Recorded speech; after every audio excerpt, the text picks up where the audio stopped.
Hi everyone, I'm Brian. Today I'll be presenting to you sort of a prose that I wrote a few years back. It's something that I never really thought of presenting to such a large audience because it took me quite a while to come to terms with the things that you're about to listen. But I hope you feel this little bit of what I mean. This is smoke. Since young, I've been told never to smoke, never to go near a cigarette, and always to hold my breath when I walk past the smoke on an unventilated overhead bridge. My parents made an exceptional effort to imbue this message because my grandfather was a smoker. I heard stories of people who would smoke packs after packs within the day. He was not like that. Just 3 or 4 sticks a day, sometimes more, sometimes less. I used to keep count. But one day I lost track and never got back to counting. Whenever he took his slow walk towards the door, I would watch him pace. He had a cigarette box in one hand, lighter in the other. He had an arched back.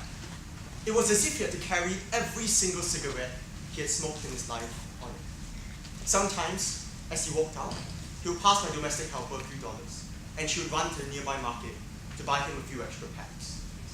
Those packs always had the worst of labels: disfigured skulls, swollen lips. I can tell you for certain, it never gets that bad. No disfigured skulls, no swollen lips, just choking sounds whenever he takes another breath.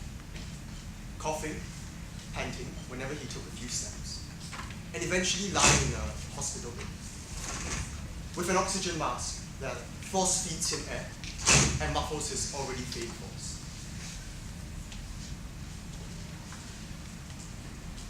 His voice was something I would always remember because he would always speak to me in Chinese, but it was something soon I would eventually forget. You see, the thing is, once things take a turn for the worse, even if you stop smoking, nothing changes. In fact, sometimes you wish nothing would change. I visited him almost every day, but the ward had strict visiting hours. I would sit in the waiting area and think about everything except him. When I got to see him, he would reach his tired hand over to grab mine. He was asleep 20 hours a day, but still got weaker with each waking day. I would ask if he was okay, and he would reply with a nod. Sometimes he would mouth something in Chinese, but I am not a good lip reader. In that moment, it is just the cold winds from the centrally controlled air conditioning, the beeps of the heart rate monitor, and the slow, deep breaths I used to hear whenever he inhaled another stick. I forgot how long he was in there. Time passes by in a different way. I even forgot what day it was when my father stopped me while I was folding my clothes to tell me to leave. I am the older child. He told me not to tell my grandmother, at least not yet. It was not unexpected news. We knew it would come one day soon.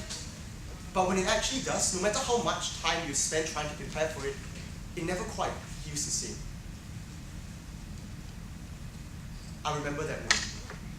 And I remember that day, because I knew I took a longer shower. I left the heater on for about half an hour, and the water felt especially warm.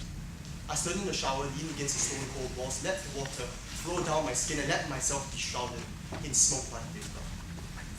From that day on, we would visit the crematorium every year to pray for him. His ashes were kept in a small pot, amid shelves and shelves of others. His was at the bottom row. My father made sure of it so my grandmother wouldn't have to climb the ladder to see him. Each year, the crematorium would be full of people, burning incense and paying respects to their grandparents, to their ancestors. The smoke was overwhelming, sometimes suffocating, and every year, I will always hold my breath.